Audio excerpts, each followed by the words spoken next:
Hello students, today we will start a topic digestive system. So first let me tell you what digestive system mean. Digestive system includes two words, that is digestive and system. Digestive is something about digestion, and when we talk about system, we know that system is the group of different organ working together for doing the same function. So here I hope you will understand that what actually digestive system mean. Okay, so first we will start with introduction part. In introduction part we have overview. In overview we have major organs and accessory organs.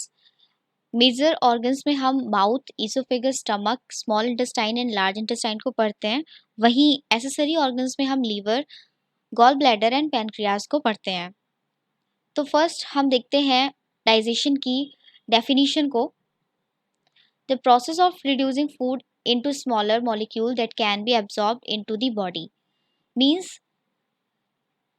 वो process जिसमें जो food को हम ingest कर रहे हैं उस food को स्मॉलर पार्ट में तोड़ना, ये प्रोसेस जो होती है वो डाइजेशन की प्रोसेस होती है. The process of break down and absorption of food is termed as digestion. यानी कि वो प्रोसेस जिसमें हमारा फूड ब्रेक डाउन हो रहा है स्मॉल पार्ट में एंड उसका एब्जॉर्प्शन हो रहा है हमारे स्टमक से, इस पूरी एंटायर प्रोसेस को हम डाइजेशन के नाम से जानते हैं. It involve mechanical breakdown and chemical breakdown. Mechanical breakdown में मैस्टिकेशन यानी कि chewing, mixing food, churning and segmentation. मतलब कि मैकेनिकल ब्रेकडाउन में हम with the help of teeth and salivary glands हम क्या करते हैं, अपने फूड को मैस्टिकेट करते हैं, उसको छोटे छोटे पार्ट्स में तोड़ते हैं. एंड मिक्सिंग फूड मतलब स्लाइवरी ग्लैंड से हम उसको मिक्स करते हैं.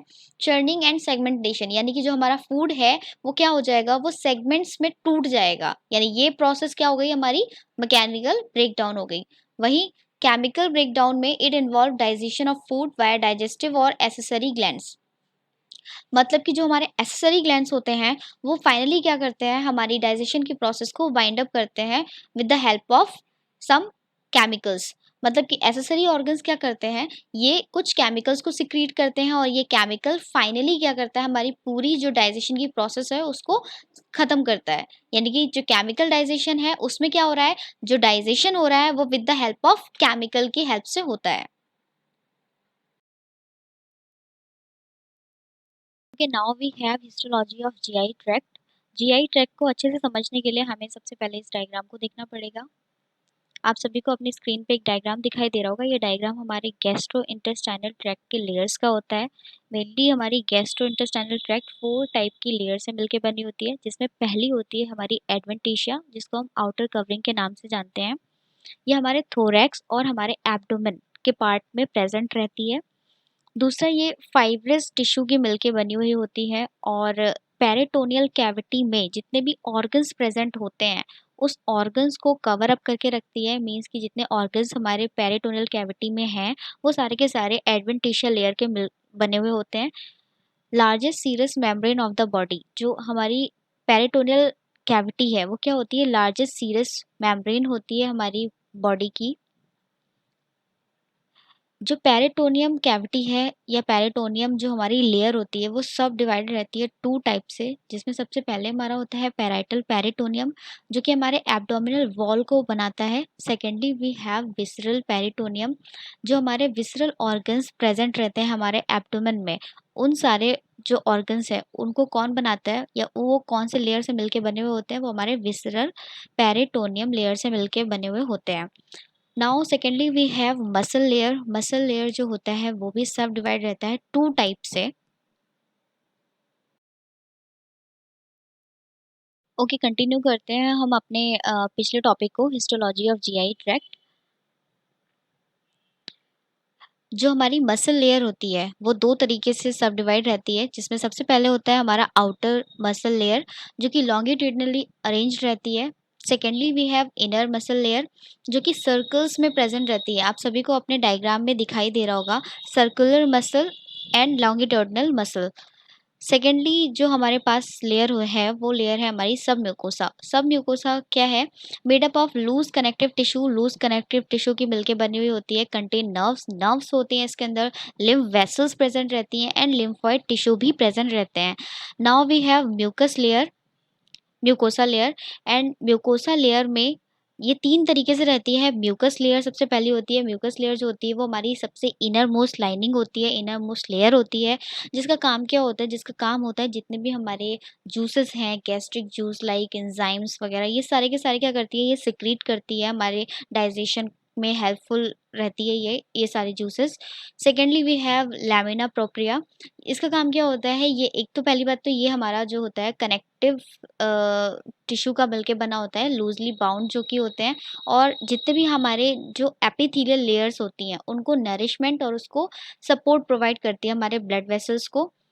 Now third we have muscularis mucosa. Thin layer की मिलके बनी हुई होती है, आउटर मोस्ट लेयर होती है, और ये म्यूकस लेयर लाइक हमारी जो विलाई होती हैं, गैस्ट्रिक ग्लैंड्स होते हैं, इनको सपोर्ट प्रोवाइड करती है।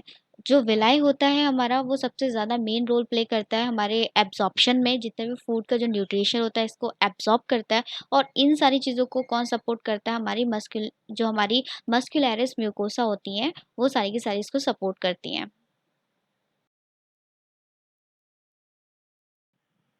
Okay, now we have major organs. Major organs में हम सबसे पहले माउथ को पढ़ते हैं, जो हमारा सबसे पहला ऑर्गन होता है, हमारे फूड को हमारे स्टमक तक ले जाने का काम करता है। माउथ में हम देखते हैं कि जो हमारे माउथ का पीएच होता है वो क्या होता है? वो 7 रहता है, हमेशा न्यूट्रल रहता है। The first part of the digestive system, as we know that, ठीक है, हमें पता है कि हमारा जो डाइजेस्टिव सिस्टम होता है उसका सबसे पहला पार्ट होता है entry point of food. Food को हम यहाँ से इनटेक करते हैं। Structures in the mouth that aid digestion, ठीक है, ये हमारे डाइजेशन में बहुत ज़्यादा हेल्पफुल होता है, क्योंकि अगर हम फूड को इंजेस्ट नहीं करेंगे तो हमारे स्टमक तक कैसे जाएगा, और ये अल्टीमेट कैसे डाइजेशन की प्रोसेस को स्टार्ट करेगा। तो सबसे पहले आता है हमारा टीथ। टीथ का काम क्या होता है? टीथ का काम होता है हमारे जो फूड है उस फूड को छोटे छोटे पार्ट्स में, सेगमेंट में कट करना, टीयर करना और क्रश करके फूड को ग्राइंड करना। स्लाइवरी ग्लैंड्स जो होते हैं, स्लाइवरी ग्लैंड्स क्या करते हैं? ये हमारे जो फूड होता है उसमें स्लाइवा को मिक्स कर देते हैं। स्लाइवा जब मिक्स हो जाती है तो हमारी फर्स्ट स्टेप होती है जो डाइजेशन की, वो वहाँ से स्टार्ट हो जाती है। स्लाइवा का जो सबसे इम्पोर्टेंट काम है वो क्या है? पहले तो हमारे फूड को मॉइस्चर प्रोवाइड करना। दूसरा, जो हमारी स्लाइवा होती है उसमें एंजाइम्स प्रेजेंट होते हैं लाइक टाइलिन, स्लाइवरी अमाइलेज, जिनका काम क्या होता है? जो हमारे स्टार्च होता है, यानी हमारा जो फूड है उसमें जो स्टार्च प्रेजेंट है उसको क्या करती है? उसको स्टार्ट कर देती है डाइजेस्ट करना। तो जो हमारा स्लाइवा है उसका सबसे मेन इंपॉर्टेंट काम क्या है? हमारे फूड को डाइजेस्ट करना। हमारी जो फर्स्ट स्टेप है डाइजेशन की वो कहाँ से स्टार्ट हो जाती है? हमारे माउथ से ही स्टार्ट हो जाती है। तो अगर हम फंक्शन पढ़ते हैं इसके, तो फंक्शन क्या है हमारे माउथ का? Mechanical digestion. यानी कि जो मैकेनिकल डाइजेशन मतलब कि जो हमारा फूड है उसको छोटे छोटे पार्ट्स में तोड़ देता है, and increasing surface area for faster chemical digestion. ये तोड़ने का काम जो है वो क्यों किया जा रहा है? ताकि जो हमारे फूड है उसका सरफेस एरिया काफ़ी बढ़ जाए, और बढ़ने की वजह से जो क्या केमिकल डाइजेशन जो हो रहा है वो हमारा फास्टर हो जाए। तो ये हमने पढ़े हमारे फंक्शंस, हमारे माउथ के जो फंक्शंस होते हैं। ओके, माउथ के बाद हम सेकंड ऑर्गन हमारा पढ़ते हैं जो कि इसका नाम है ईसोफेगस। ईसोफेगस एक ट्यूब की तरह होता है, एक ट्यूब लाइक स्ट्रक्चर होता है, जिसका मेन काम होता है हमारे फूड को माउथ से हमारे स्टमक तक लेकर जाना। Running through the thoracic cavity, हमारा जो थोरैसिक, हमारी जो चेस्ट की कैविटी होती है, आप डायग्राम में देख सकते हैं ईसोफेगस को, हमारे माउथ से लेके हमारे स्टमक तक ये ज्वाइन रहता है, और ये पाइप लाइक स्ट्रक्चर होता है। लोकेशन की बात करते हैं तो ये हमारे विंड पाइप, जो हमारा ट्रैकिया होता है उसका जस्ट बिहाइंड प्रेजेंट होता है, उसके जस्ट पीछे होता है। और जो हमारी ट्रैकिया होती है उसमें क्या होता है? एपीग्लॉटिस, एक एपीग्लॉटिस होता है, फ्लैप लाइक स्ट्रक्चर होता है बिल्कुल। उसका काम क्या होता है? उसका काम होता है जब कभी भी हम फूड को इनटेक करते हैं तो वो क्या करता है? हमारी जो ट्रैकिया है उसको क्लोज कर देता है, उसको बंद कर देता है। ये क्यों बंद करता है? ताकि जो हम फूड ले रहे हैं उसका कोई भी पार्टिकल हमारे विंड पाइप तक ना जाए, preventing food from entering the wind pipe. जैसे कि आपने देखा इसमें क्या लिखा हुआ है कि preventing food from entering the wind pipe. अगर हमारा फूड हमारे विंड पाइप में जाएगा तो ये हमारे लिए हार्मफुल होगा, तो उसको रोकने के लिए ये एपिग्लॉटिस क्या करता है, हमारे जो ट्रैकिया है ट्रैकिया को क्लोज कर देता है। Moving the food to the oesophagus while swallowing, जब हम फूड को निगलते हैं, जब हम फूड को इनटेक करते हैं तो क्या करता है वो जो हमारा ईसोफेगस तक ही हमारे फूड को मूव कराता है। Food travel down esophagus through a series of involuntary rhythmic contraction, wave like जो हमारे कॉन्ट्रेक्शंस होते हैं जिनको हम क्या कहते हैं, पेरिस्टालसिस कहते हैं। जो हमारा फूड है, ठीक है, ये फूड हमारा किस तरीके से हमारे स्टमक में जा रहा है, ये फूड जो है वो हमारा एक वेव लाइक स्ट्रक्चर्स बनाता है, ठीक है, एक वेव लाइक स्ट्रक्चर की फॉर्म में, जिसको हम बोलते हैं पेरिस्टालसिस मूवमेंट। इस मूवमेंट के थ्रू फूड जो होता है वो हमारे ईसोफेगस से हमारे स्टमक तक जाता है, ठीक है। किस तरीके का ये जो मोशन है वो किस तरीके का होता है, ये हमारे वेव लाइक स्ट्रक्चर्स होते हैं, ठीक है, जैसे वेव, पानी में वेव्स आती हैं, बिल्कुल उसी तरीके से फूड हमारा बैक एंड फोर्थ आगे बढ़ता है, और आगे बढ़ने की इसी प्रोसेस को हम क्या कहते हैं, पेरिस्टालसिस मूवमेंट कहते हैं। नाउ अब हम बात करते हैं फंक्शंस की। The lining of the oesophagus secrete mucus, जो हमारा ईसोफेगस है उसकी जो इनर लाइनिंग होती है, जो वो क्या करती है, वो म्यूकस को सिक्रीट करती है। ये म्यूकस का काम क्या होता है, अगर हम फूड को ले रहे हैं, ठीक है, हम फूड को हम अपने फूड को ईसोफेगस में डाल रहे हैं, तो ईसोफेगस क्या है, अगर वहाँ पे म्यूकस प्रेजेंट नहीं होगा तो जो हम वेव लाइक जो हम मोशन की बात कर रहे हैं ये होगी ही नहीं। वेव लाइक मोशन कब होगी, जब वहाँ पे मॉइस्चर प्रेजेंट रहेगा।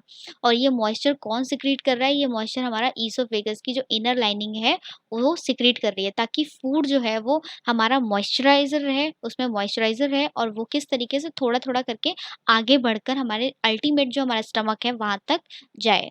तो ये इस जो हमारी प्रोसेस है, ठीक है, ये जो हमारी म्यूकस वाली जो प्रोसेस है जिसमें हम बोल रहे हैं कि हमारा फूड जो है वो जो फूड है वो हमारा मॉइस्चर रहता है, तो हम उस प्रोसेस को या उस पर्टिकुलर वर्ड को हम ल्यूब्रिकेटिंग के नाम से कहते हैं, ठीक है। तो ये जो ल्यूब्रिकेटिंग है यानी कि हमारा मॉइस्चर कंटेनिंग जो फूड है वो हमारे स्टमक तक ईसोफेगस से होता हुआ जाता है। इसका काम क्या है, to support the movement of food, मतलब कि जो हमारा ईसोफेगस है ये हमारे फूड के जो मूवमेंट है उसको सपोर्ट करता है, उसको बनाए रखता है, ताकि हमारा फूड हमारे स्टमक से सीधे सॉरी हमारे जो माउथ है, हमारे माउथ से सीधे हमारे स्टमक तक जाए। तो ये काम क्या होता है, ये हमारे सारे फंक्शंस जो होते हैं वो हमारे ईसोफेगस के होते हैं।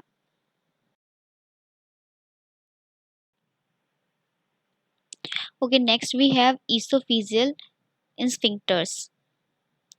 ये स्फिंक्टर्स क्या होते हैं, जैसे ईसोफेगस हमने जैसे पढ़ा, इसका काम क्या था, हमारे फूड को हमारे माउथ से हमारे स्टमक तक लेकर जाना। तो ये जो ईसोफेजियल स्फिंक्टर्स होते हैं, ठीक है, ये कैसे प्रेजेंट होते हैं, ये हमारे जो स्टमक है, स्टमक की एंटरिंग पे बिल्कुल प्रेजेंट रहते हैं। इनका काम क्या होता है, जो हमारा फूड है वो जिस तरीके से जैसे ही हमारे स्टमक में आता है, ठीक है, तो उसकी एंट्री को क्या करते हैं, ये हमारे एंट्री को उनको रोकना, और उनको कितना फूड हमारे स्टमक में लेकर जाना है, इस चीज़ को कौन, हमारे इस पाथवे को कौन कैरी करता है, ये हमारा करता है ईसोफेजियल स्फिंक्टर्स, ठीक है। तो हम इसमें पढ़ते हैं कि जो बोलस जो आप देख रहे हैं, bolus reaches the stomach must pass through a muscular rigid valve. ये एक तरीके के रिजिड वॉल्व होते हैं जिनके थ्रू होते हुए हमारा फूड जो है वो हमारे स्टमक तक जाता है, जिनको हम ईसोफेजियल स्फिंक्टर्स बोलते हैं। कार्डियक स्फिंक्टर्स भी कहा जाता है। इनका फंक्शन क्या है, prevent stomach acid from back flowing into the oesophagus. हमारे स्टमक में सबको पता है कि डिफरेंट टाइप के जैसे लाइक HCl है, लाइक गैस्ट्रिक जूसेस हैं, इंजाइम्स हैं, ये सब के सब प्रेजेंट रहते हैं। इनका काम क्या होता है, जितना भी हमारा फूड आ रहा है उस फूड को डाइजेस्ट करने का काम होता है, ठीक है। तो जो ये ईसोफेगियल स्फिंक्टर्स होते हैं ये क्या करते हैं, ये बिल्कुल डोर की तरह वर्क करते हैं, और हमारे फूड जो हमारे हमारे जो स्टमक में जितना भी एसिड प्रेजेंट है उसका बैक फ्लो, मतलब कि ये हमारे ईसोफेगस में वापस ना चले जाए, उसकी एंट्री को रोकते हैं, ताकि बैक फ्लो ना हो जाए, हमारे जितने भी हमारा जो गैस्ट्रिक जूसेस है उनका बैक फ्लो ना हो, उसको रोकने के लिए जो होते हैं वो हमारे कौन होते हैं, ईसोफेगियल स्फिंक्टर्स होते हैं। Now next we have stomach. Stomach के बारे में हम जानते ही हैं, जे शेप्ड मस्कुलर सैक होता है, बैग लाइक स्ट्रक्चर होता है, हैज इनर फोल्ड, अंदर की साइड बहुत आप देख सकते हैं डायग्राम में कि अंदर के साइड में क्या है, इनर फोल्ड्स हैं जिनको र्यूगे बोलते हैं हम। Increasing surface area of the stomach, जब जो हमारा स्टमक होता है, जब हम खाना नहीं खाते हैं उस वक्त क्या होता है, ये र्यूगे जो होते हैं वो इनर फोल्ड बना लेते हैं और हमारे जो स्टमक का जो एरिया है वो कम हो जाता है। जैसे ही हम इसको जैसे हम खाना खाते हैं तो ये फोल्ड्स जो होते हैं वो क्या हो जाते हैं, वो खुलकर हमारे स्टमक के एरिया को इंक्रीज कर देते हैं। तो यहाँ पर ये जो काम हमारे स्टमक का हो रहा है वो किस तरीके से हो रहा है, इनर फोल्ड की हेल्प से हो रहा है। फंक्शन क्या है, स्टमक परफॉर्म मैकेनिकल डाइजेशन। जो मैकेनिकल डाइजेशन है, जैसे कि हमारा माउथ कर रहा था, हमारा माउथ क्या कर रहा था, हमारे फूड को ब्रेक करने का काम कर रहा था, ठीक है, पार्ट हमारे जो फूड है उसको सेगमेंट्स में तोड़ता था। अभी स्टमक क्या कर रहा है, स्टमक भी हमारा जो है वो मैकेनिकल डाइजेशन यानी ब्रेक डाउन का ही काम कर रहा है, लेकिन ये क्या कर रहा है, ये और भी ज़्यादा फाइन जो हमारे पार्टिकल्स हैं, मतलब हमारे फूड को फाइन पार्टिकल्स में तोड़ देता है। कैसे, how, by churning the bolus and mixing it with gastric juices. मतलब जो हमारा गैस्ट्रिक जूस हमारे स्टमक में प्रेजेंट है उसके साथ मिक्स करके, ठीक है, secrete by the lining of the stomach. अब ये जो आप देख रहे हो, अब जो ये गैस्ट्रिक जूस है ये कहाँ से सिक्रीट हो रहा है, ये हमारे ही स्टमक की लाइनिंग से सिक्रीट होता रहता है, कंटिन्यू सिक्रीट होता रहता है। जब कभी भी फूड हम खाने वाले होते हैं तो ये स्टमक में पहले से ही प्रेजेंट होता है। जैसे ही हम फूड को इनटेक करते हैं, स्टमक के अंदर जाता है, ये गैस्ट्रिक जूस जो है वो हमारे फूड से मिक्स होता है और हमारा फूड जो होता है वो पार्टिकल्स में टूट जाता है। गैस्ट्रिक जूसेस क्या होता है, गैस्ट्रिक जूसेस यानी कि HCl, salt, enzyme, water and mucus, इन सब का मिक्सचर जो होता है वो हम उसको गैस्ट्रिक जूस बोलते हैं।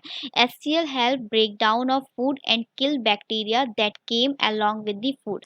अब हम जो भी खाना बाहर से खा रहे हैं, हम इस चीज़ की तो गारंटी नहीं ले सकते कि जो हम खाना खा रहे हैं ये बिल्कुल डस्ट फ्री, बैक्टीरिया फ्री, ये हो सकता है, ये नहीं होता है, क्योंकि हम खाना खा रहे हैं, हमारे माउथ में भी बहुत से बैक्टीरिया होते हैं, ये बैक्टीरिया फूड के साथ हमारे स्टमक में चले जाता है। अभी बैक्टीरिया हमारे स्टमक में जाएगा तो ये हमारे लिए प्रॉब्लम्स को क्रिएट करेगा। तो जो HCl होता है वो क्या करता है, हमारे फूड पे जितना भी बैक्टीरिया होता है उसको किल करने का काम करता है। The bolus is now called chyme, यानी कि जो हमारा फूड है जो अब पार्टिकल्स में टूट चुका है उसको हम किस नाम से बोल रहे हैं, उसको हम चाइम के नाम से बोलते हैं।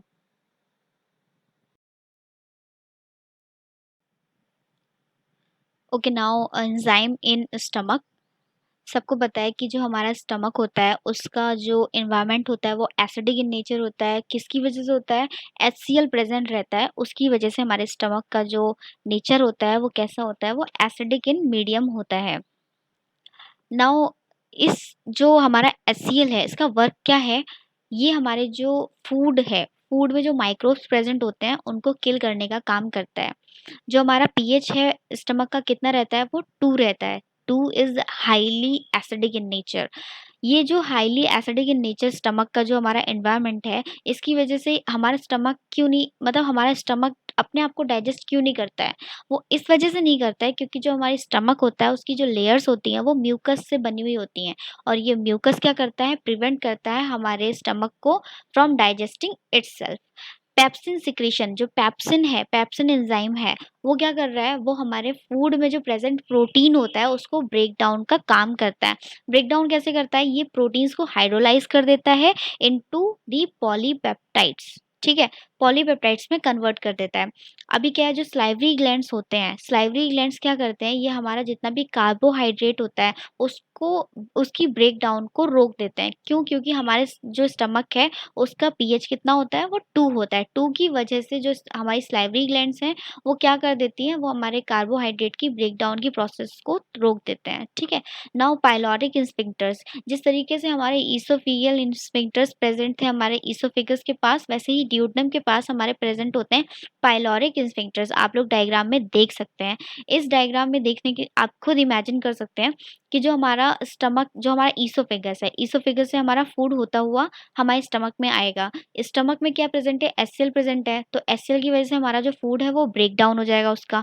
अब जो ब्रेक डाउन यानी ब्रेक्ड फूड, जो हमारा बोलस फूड है वो कहाँ से होता हुआ, हमारे पाइलोरिक स्फिंक्टर से होता हुआ, हमारा ड्यूोडेनम से होता हुआ हमारे स्मॉल इंटेस्टाइन में आ जाएगा। तो कितना फूड हमारा जो है वो ड्यूोडेनम में पास करना है, ये कौन तय करता है, ये हमारा पाइलोरिक स्फिंक्टर्स तय करता है, ठीक है। तो पाइलोरिक स्फिंक्टर्स का काम क्या है, हमारे जो फूड है उसकी एंट्री को रोकना। ठीक है, कितना अंदर जाएगा यानी कि कितना जो है हमारा फूड है वो कितना हमारे ड्यूटनम के अंदर जाएगा, ये सारी चीजें कौन तय करता है? हमारा पाइलोरिक स्फिंक्टर्स तय करते हैं। ओके, नाउ एक क्वेश्चन अराइज होता है जो कि मैंने आपको पिछली स्लाइड में बताया था कि stomach does not digest itself, why? इसका आंसर आई होप आप लोग को अभी तक समझ आ गया होगा। प्रोटेक्टिव मैकेनिज्म, यानी हमारा स्टमक जो होता है वो एक तरीके का प्रोटेक्टिव मैकेनिज्म को बनाता है। ये मैकेनिज्म क्या करती है? स्टमक को खुद ही डाइजेस्ट होने से रोकती है। ये तीन तरीके की प्रोसेस होती है, ये तीन तरीके की मैकेनिज्म होती है, जिसमें फर्स्ट होती है हमारी, first the stomach only secrete small amount of gastric juice until food is present. मतलब कि फूड जब तक प्रेजेंट रहता है हमारा स्टमक बहुत ही कम मात्रा में गैस्ट्रिक जूस को क्या करता है? सिक्रीट करता है। और ये इतनी कम अमाउंट होती है कि हमारे जो हमारा फूड होता है सिर्फ उसी को डाइजेस्ट करने में हेल्प करती है, ना कि हमारे स्टमक को डाइजेस्ट करने में। सेकेंडली होता है हमारे पास second the secretion of mucus coat the lining of the stomach protecting it from the gastric juice. मतलब कि जो हमारा स्टमक है, स्टमक का जो म्यूकस कोट है यानी कि म्यूकस जो लेयर होती है वो क्या करती है? गैस्ट्रिक जूस से हमारे स्टमक को बचाती हैं, प्रोटेक्ट करती हैं। नाउ थर्ड क्या है? Third mechanism is the digestive enzyme. Pepsin is secreted in an inactive protein called pepsinogen. मतलब कि जब कभी भी हमारा जो स्टमक होता है वो गैस्ट्रिक जूस क्या करता है? सिक्रीट करता है, तो उस केस में क्या होता है? डाइजेस्टिव एंजाइम यानी कि पेप्सिन जो होता है वो सिक्रीट हो जाता है इनएक्टिव प्रोटीन्स में, जिसको हम पेप्सिनोजेन कहते हैं। ये पेप्सिनोजेन क्या करता है? जब कभी भी हमारा हाइड्रोक्लोरिक एसिड बहुत ही ज़्यादा इंक्रीज अमाउंट में प्रेजेंट होता है, तो ये जो पेप्सिनोजेन है वो कन्वर्ट हो जाता है पेप्सिन में, और ये पेप्सिन क्या करता है? हमारे स्टमक को डाइजेस्ट होने से बचाता है। तो ये तीन मैकेनिज्म होती हैं जिसकी हेल्प से हम कह सकते हैं कि हमारा स्टमक जो होता है वो खुद को डाइजेस्ट नहीं करता है। ओके, चलिए अब हम बात करते हैं स्मॉल इंटेस्टाइन की। जो स्मॉल इंटेस्टाइन होता है responsible for the complete digestion of all macromolecule. अभी तक हम माउथ से स्टमक की बात जो कर रहे थे वो हमारी केमिकल डाइजेशन, सॉरी हमारी मैकेनिकल डाइजेशन की थी, जिसमें हमारा फूड जो है वो जो हमारा फूड है वो सेगमेंट्स में क्या कर रहा था? टूट रहा था। अब हमारा स्मॉल इंटेस्टाइन है, उसका काम क्या है? वो हमारा कंप्लीट डाइजेशन में रोल प्ले करता है and the absorption of their component molecule. Means कि हमारा जो एब्जॉर्प्शन की प्रोसेस जो स्टार्ट होती है वो कहाँ से होती है? वो हमारे स्मॉल इंटेस्टाइन से स्टार्ट होती है। For example glucose, glycerol, fatty acid, amino acid, nucleotides, ये सारे के सारे हैं। फॉर एग्जांपल जिस तरीके से हम बात करते हैं एग्जांपल्स की, तो ये एब्जॉर्प्शन का काम कहाँ से स्टार्ट होता है? हमारे स्मॉल इंटेस्टाइन से स्टार्ट होता है। पार्ट्स की अगर हम बात करते हैं हमारे स्मॉल इंटेस्टाइन की, तो तीन तरीके से होते हैं ये, ड्यूडनम, जिजनम एंड इलियम। आप लोग इस डायग्राम में देख सकते हैं तीनों कहाँ पर प्रेजेंट हैं, ड्यूडनम, इलियम एंड जिजनम।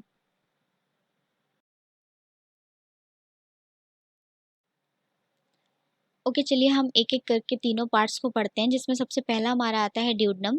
हमारे जो ड्यूडेनम है हमारा स्मॉल इंटेस्टाइन का फर्स्ट पार्ट होता है, यू शेप्ड ऑर्गन होता है, 30 सेंटीमीटर in लेंथ होता है, और हमारा मोस्ट ऑफ डाइजेशन जो होता है वो यहीं पर कंप्लीट हो जाता है। जो एंजाइम्स की अगर हम बात करते हैं, तो जो हमारा ड्यूडेनम में जो एंजाइम्स प्रेजेंट होते हैं वो कहाँ से सिक्रीट होते हैं? वो गॉल ब्लैडर एंड पैनक्रियाज से सिक्रीट होते हैं। हमारी ड्यूडेनम में जो टिश्यूज़ होते हैं, ठीक है? जिनको हम विलाई कहते हैं, वो प्रेज़ेंट रहते हैं।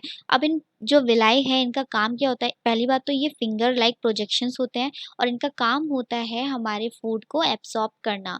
इन विलाई के ऊपर ब्रश लाइक स्ट्रक्चर होते हैं, जिनको हम माइक्रोविलाई कहते हैं। ये फ़ोल्डेड रहते हैं, और जब कभी भी फूड हमारे स्टमक में आके प्रेज़ेंट होता है, तब ये क्या करते हैं? ये अपने सरफेस एरिया को बढ़ा देते हैं, और सरफेस एरिया को बढ़ा के ज़्यादा से ज़्यादा यानी कि हमारे रेट ऑफ एब्ज़ॉर्प्शन को बढ़ा देते हैं। नाउ हम बात करते हैं जिजनम, जो हमारा सेकंड पार्ट है हमारे स्मॉल इंटेस्टाइन का। The jejunum is approximately 2.5 metre long, 2.5 metre long होता है, although some digestion incomplete is complete here. अब वहाँ से बचने के बाद थोड़ा-सा जो डाइजेशन का पार्ट है वो यहाँ कंप्लीट होता है। It has more more villi and more microvilli, ठीक है? ज़्यादा से ज़्यादा विलाई और माइक्रोविलाई प्रेज़ेंट होते हैं, जिनका काम क्या होता है? हमारे न्यूट्रिएंट्स को एब्ज़ॉर्ब करना। द थर्ड पार्ट आता है हमारा ileum. Ileum is approximately 3 metre long, has fewer villi and microvilli, ठीक है, बहुत ही कम अमाउंट में विलाई और माइक्रोविलाई होते हैं। Although absorption also occur here, it is responsible for pushing the waste material into the large intestine। मतलब बहुत ही कम अमाउंट का जो हमारा डाइजेशन प्रोसेस होती है वो हमारे इलियम में होती है, और इसका मेन मेन वर्क क्या होता है, हमारा जो वेस्ट मटेरियल होता है उसको लार्ज इंटेस्टाइन में पुश करने का जो काम होता है वो हमारा इलियम का होता है। आई होप आपको ये तीनों चीज़ें अच्छे से समझ आई होंगी। चलिए नेक्स्ट हम पढ़ते हैं अब। Function of small intestine, 90% of the digestion and absorption of food occur। जैसा कि मैंने पहले ही बताया था, हमारा 80 to 90% जो डाइजेशन का काम होता है वो हमारे स्मॉल इंटेस्टाइन में कंप्लीट होता है। Other 10% taking place in the stomach and large intestine, बाकी का जो 10% होता है वो हमारे स्टमक एंड लार्ज इंटेस्टाइन करती है। The main function of the small intestine is absorption of nutrients and mineral from food. किस तरीके से करती है एब्जॉर्प्शन, जो हमारा प्रोसेस है वो विलाई और हमारे माइक्रो विलाई करते हैं। इनका काम क्या होता है, हमारे रेट ऑफ जो एब्जॉर्प्शन है उसको इंक्रीज करना। Digestion of protein, proteins peptides and amino acids are acted upon by enzymes such as trypsin and chymotrypsin secreted by the pancreas. This break them down to smaller peptide। जो protein की digestion होती है वो किस तरीके से हो रही है, हमारे प्रोटीन्स हैं, पेप्टाइड्स हैं और जितने भी हमारे अमाइनो एसिड्स हैं वो क्या करते हैं, वो हमारे एंजाइम के ऊपर एक्ट रहते हैं, यानी कि हमारा जो एंजाइम है वो उनके ऊपर एक्ट करता है। कौन कौन से एंजाइम्स होते हैं, such as trypsin and chymotrypsin, जो कि हमारा पैनक्रियाज सिक्रीट करता है, और इनका काम क्या होता है, हमारे इन जो हमारे पेप्टाइड्स हैं, जो प्रोटीन्स हैं, उनको स्मॉल पार्ट में तोड़ने का काम होता है।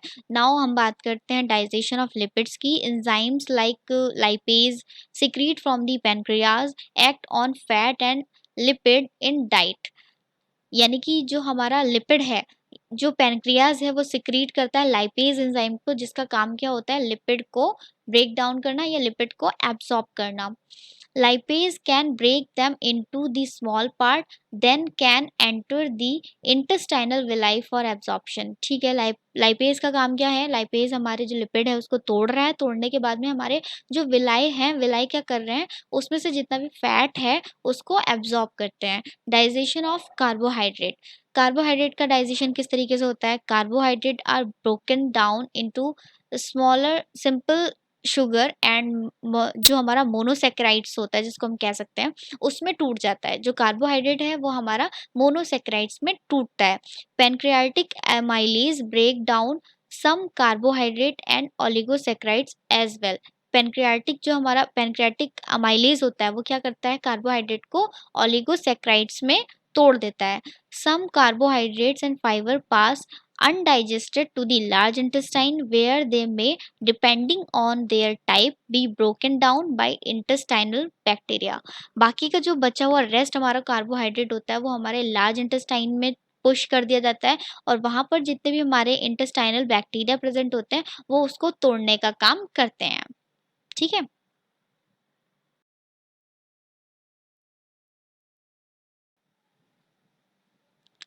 okay, next we have absorption in small intestine। Other absorbed substances in the small intestine include water। Water की बात करते हैं तो 80% is absorb by the small intestine. 80% जो हमारा वाटर है वो कहाँ से एब्जॉर्ब हो रहा है, वो हमारे स्मॉल इंटेस्टाइन के थ्रू एब्जॉर्ब होता है। 10% by the large intestine. Now remaining 10% excreted in the faeces. Next we have electrolytes and vitamins and minerals. Now components of large intestine, the large intestine is composed of several very distinctive parts. कौन कौन से parts आते हैं इसमें, caecum, colon, ascending colon, transverse colon, descending colon, sigmoid colon and rectum. आप लोग diagram में भी देख सकते हैं। ओके, वन बाय वन हम लार्ज इंटेस्टाइन के पार्ट्स को पढ़ते हैं। सबसे पहले आता है caecum. First section of our large intestine, हमारे लार्ज इंटेस्टाइन का सबसे पहला सेक्शन होता है, पाउच की तरह दिखता है, 2 इंचेस लॉन्ग रहता है, और इसका काम क्या होता है, ये हमारे डाइजेस्टेड लिक्विड को हमारे इलियम से हमारे कोलॉन तक पास करता है। तो इस तरीके से आप डायग्राम देख सकते हैं सीकम का किस तरीके से ये दिखाई देता है।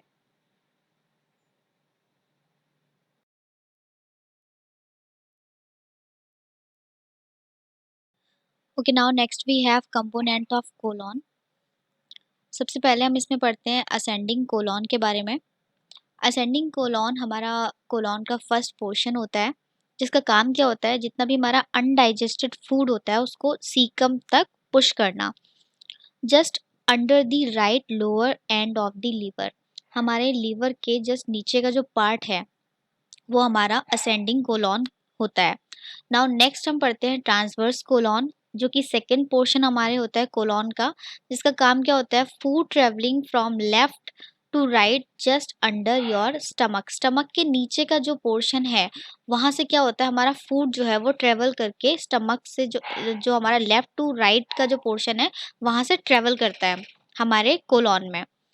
Next component of colon. Colon के कौन कौन से कंपोनेंट्स होते हैं, जिसमें हमारा आता है डिसेंडिंग कोलॉन। डिसेंडिंग कोलॉन हमारा थर्ड पोर्शन होता है कोलॉन का, जिसका काम क्या है, pushes its component from down to the lower left. मतलब डाउन हमारे लेफ्ट, लोअर लेफ्ट से हमारे डाउन की तरफ जो होता है उस जो अनडाइजेस्टेड फूड होता है उसको लेकर जाता है। Now sigmoid colon. Sigmoid colon आप डायग्राम में देख सकते हैं, जो कि फाइनल पोर्शन होता है, एस शेप का होता है और हमारे रेक्टम को फुली क्या करता है, एम्प्टी करता है, फुली तरीके से खाली करता है। तो ये इस तरीके से हमारे कोलॉन के कंपोनेंट्स होते हैं जिनको हम पढ़ सकते हैं। आप इनको वन बाय वन डायग्राम में भी देख सकते हैं। लास्ट वी हैव रेक्टम, जो कि हमारा फाइनल सेक्शन होता है। Measures from 1 to 1.6 inches. Left over waste collect here, जितना भी हमारा वेस्ट प्रोडक्ट है वो यहाँ पे कलेक्ट होता है। Expanding the rectum, emptied through the anus. और जो हमारा वेस्ट प्रोडक्ट है वो हमारा फाइनली रेक्टम के थ्रू हमारी बॉडी से बाहर की तरफ निकल जाता है। तो ये जो काम है हमारा वो किसका होता है, रेक्टम का होता है। आप इसको अच्छे से डायग्राम के थ्रू पढ़ सकते हैं।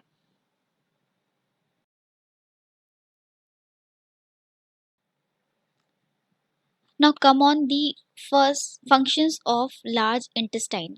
लार्ज इंटेस्टाइन के हमारा क्या क्या फंक्शंस हैं। सबसे पहले आता है एब्जॉर्ब वाटर, यानी कि हमारा लार्ज इंटेस्टाइन वाटर को भी एब्जॉर्ब करता है। One of the primary function is to absorb water. सबसे जो प्राइमरी जो फंक्शन होता है हमारे लार्ज इंटेस्टाइन का वो क्या होता है, वाटर को एब्जॉर्ब करना। Prepare the waste as a solid stool that will be expelled from the body. ठीक है। नेक्स्ट आता है हमारा एब्जॉर्ब विटामिन। विटामिन को भी एब्जॉर्ब करता है। बेनिफिशियल बैक्टीरिया जितने भी होते हैं, role in breaking down undigested sugar from fibres into the fatty acids. मतलब कि जो हमारा अनडाइजेस्टेड फूड होता है उसमें से जो शुगर होता है उसको फैटी एसिड्स में कन्वर्ट करना, फाइबर्स में कन्वर्ट करना, शुगर मतलब शुगर को तोड़ना, ये सारा काम कौन कर रहा है, हमारा लार्ज इंटेस्टाइन ही करता है। Now produce many vitamin, of which are vitamin K and biotin that are absorbed back into the body। Means जितना भी हमारा जो विटामिन है उसको प्रोड्यूस करना, लाइक जैसे कि विटामिन के हो गया, तो ये सारी चीज़ें कौन हमारा जो लार्ज इंटेस्टाइन है वो प्रोड्यूस करता है। रिड्यूस एसिडिटी, एसिडिटी को भी कम करता है। The fatty acid cause acidic environment. जो फैटी एसिड होते हैं वो हमारे जो हमारे स्टमक का एरिया होता है, जो हमारे लार्ज इंटेस्टाइन का एरिया होता है उसको एसिडिक बनाते हैं। The large intestine produce alkaline solution, reduce the acidity and balance the pH of the large intestine. तो जो लार्ज इंटेस्टाइन होता है वो एल्कलाइन सॉल्यूशन को प्रोड्यूस करता है, ताकि जो एसिडिटी जो हमारा फैटी एसिड जो एसिडिटी बना रहा है वो क्या हो जाए, वो वहाँ से कम हो जाए। Protect from infections. The mucus lining of the large intestine act as a protective layer, preventing harmful bacteria from being reabsorbed into the body। यानी कि जो लार्ज इंटेस्टाइन है उसकी जो म्यूकस लेयर होती है वो क्या करती है, वो म्यूकस सिक्रीट करती है एक तरीके का, और ये म्यूकस क्या करता है, हमारा जो हार्मफुल बैक्टीरिया जो हमारे स्टमक में, जो हमारे लार्ज इंटेस्टाइन में होते हैं वो ग्रो ना कर सकें, तो उनको किल करने का काम कौन करता है, वो म्यूकस करता है। और ये म्यूकस कहाँ से सिक्रीट हो रहा है, ये म्यूकस हमारे लार्ज इंटेस्टाइन से सिक्रीट होता है। तो ये सारे आपने लार्ज इंटेस्टाइन के फंक्शंस पढ़े। नाउ नेक्स्ट वी हैव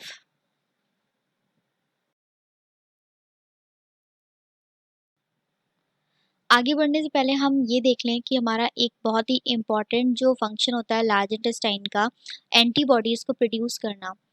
जी हाँ, जो हमारा लार्ज इंटेस्टाइन है उसका एक बहुत ही मेन जो रोल होता है, मेन जो फंक्शन होता है वो एंटीबॉडीज़ को प्रोड्यूस करना होता है हमारी बॉडी में। जिन जो एंटीबॉडीज़ जो होती हैं वो क्या करती हैं, हमारी इम्यूनिटी को बूस्ट अप करती हैं। It is believed that the appendix may have been a major producer of antibodies at some point in the evolutionary process. यानी कि जो हमारा अपेंडिक्स का जो पोर्शन होता है, अपेंडिक्स का जो पार्ट होता है, वहाँ पर बहुत ढेर सारी जो एंटीबॉडीज़ होती हैं वो वहाँ पे जनरेट होती हैं, वो वहाँ पे बनती हैं। तो जो हम कह सकते हैं कि जो हमारा लार्ज इंटेस्टाइन होता है वो हमारा एंटीबॉडीज़ को प्रोड्यूस करने में बहुत ही ज़्यादा इम्पोर्टेंट रोल प्ले करता है। नाउ अब हम पढ़ते हैं हमारे एक्सेसरी ऑर्गन्स को। Support the digestive system but are not part of the digestive system. मतलब कि ये हमारे डाइजेस्टिव सिस्टम को तो सपोर्ट करते हैं, लेकिन हमारे डाइजेस्टिव सिस्टम का कोई पार्ट नहीं होते हैं। These organs secrete fluid into the digestive tract and are connected by duct. Duct से जुड़े हुए रहते हैं और इनका काम क्या होता है, जितना भी फ्लूइड्स होते हैं, ठीक है, फ्लूइड है या जो हमारा एंजाइम्स है, इनको सिक्रीट करना होता है हमारे स्टमक के अंदर, ताकि हमारा जो डाइजेशन का प्रोसेस है वो और अच्छा हो सके। द एसेसरी ऑर्गन्स इंक्लूड, कौन कौन से एसेसरी ऑर्गन्स होते हैं, सबसे पहली स्लाइड में भी हमने पढ़ा था, यहाँ फिर से हम देख लेते हैं। Liver, gall bladder and pancreas. Diagram में आप देख सकते हैं एसेसरी ऑर्गन्स।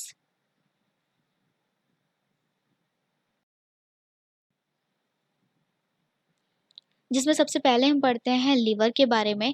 लार्जेस्ट ऑर्गन, सबको पता है हमारे बॉडी का लार्जेस्ट ऑर्गन रहता है जिसका मास अबाउट 1.5 केजी रहता है, जो कि बाइल को प्रोड्यूस करता है। बाइल क्या है, हमारा ग्रीनिश येलो पिगमेंट होता है, made up of bile pigment and bile salt. Bile pigment और बाइल सॉल्ट का बना हुआ होता है। It break down old red blood cells, जो हमारे ब्लड सेल्स होते हैं जो ओल्ड हो चुके हैं, उनको ब्रेक करने में सबसे ज़्यादा इम्पॉर्टेंट रोल प्ले करता है हमारा बाइल, यानी कि हमारा लिवर।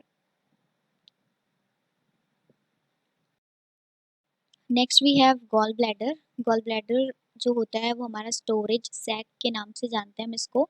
इसका काम क्या होता है, लिवर जो होता है वो हमारा बाइल सिक्रीट करता है और ये बाइल हमारे जो गॉल ब्लैडर है वहाँ पर आकर स्टोर हो जाता है। इसका काम क्या होता है गॉल ब्लैडर का, food containing fat enter the digestive tract, salt are secreted into the small intestine to digest fat. The bile emulsify fat in partially digested food, thereby assisting the absorption. मतलब कि हमारे absorption को ये बढ़ाता है और यहाँ से बाइल सिक्रीट होता है। ठीक है, जो स्टोर्ड, जो हमारा स्टोरेज की तरह वर्क करता है हमारा ये गॉल ब्लैडर। और जब कभी भी हमारे फूड में एब्जॉर्प्शन स्टार्ट होता है और हमारे फूड में जब कभी भी बाइल की यूज़ होती है, तो यहाँ से हमारा बाइल क्या होता है, सिक्रीट हो जाता है थोड़े थोड़े अमाउंट में। Okay, last we have pancreas. Pancreas जो होता है, ठीक है, the pancreas secrete a number of different enzyme into the small intestine. In small intestine में ढेर सारे जो एंजाइम्स होते हैं उसको सिक्रीट करता है। Role is to digest carbohydrate, lipid and protein completely. मतलब कि जो कार्बोहाइड्रेट है, लिपिड है, प्रोटीन है, इनको पूरी तरीके से डाइजेस्ट करने का काम किसका होता है, वो पेनक्रियाज का होता है। It also secrete bicarbonate ion, bicarbonate ion को भी सिक्रीट करता है। रोल क्या है, न्यूट्रलाइज द HCl, यानी कि बाइकार्बोनेट को अगर ये सिक्रीट कर रहा है तो ये क्या कर रहा है, एसिडिक मीडियम को कहाँ कर रहा है, कहीं ना कहीं कम करता है। ठीक है, तो neutralize the HCl from the stomach, change the pH of the small intestine to the pH 8। pH 8 तक ये लेकर जाता है हमारे जो इंटेस्टाइन है, जो हमारा स्टमक होता है उसका pH 2 होता है। जब कभी भी जो स्मॉल इंटेस्टाइन होती है उसमें जो बाइकार्बोनेट जब रिलीज होता है, जो हमारा सिक्रीट होता है, तो ये क्या करता है, ये हमारे pH को 8 तक पहुंचाता है। The pancreas will secrete about 1.0 litre of pancreatic fluid per day, इतना जो हमारा पैनक्रियाटिक फ्लूइड होता है वो पर डे पैनक्रियास सिक्रीट करता है। पैनक्रियास का एक बहुत ही इंपॉर्टेंट रोल होता है हमारे शुगर को, यानी कि हमारा जो शुगर है उसके लेवल को ये मेंटेन बनाकर रखता है। पैनक्रियास जो होता है, दो तरीके से पैनक्रियास में A cell and B cell, alpha cell and beta cells होती हैं, जिसमें अल्फा सेल हमारी ग्लूकागॉन को रिलीज करती है और बीटा सेल हमारे इंसुलिन को रिलीज जो है इंसुलिन को सिक्रीट करती है। ग्लूकागॉन क्या करती है, हमारी बॉडी में शुगर के अमाउंट को बढ़ाती है। वहीं दूसरी तरफ जो हमारा इंसुलिन होता है वो क्या करता है, वो हमारे शुगर के अमाउंट को डिक्रीज करता है। तो इस तरीके से पैनक्रियास हमारी बॉडी में फंक्शंस करता है। Okay, here I drop some questions for practice.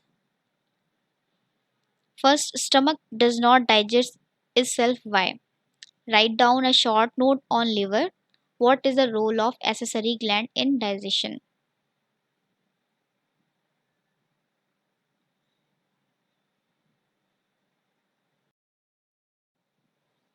Thank you for watching.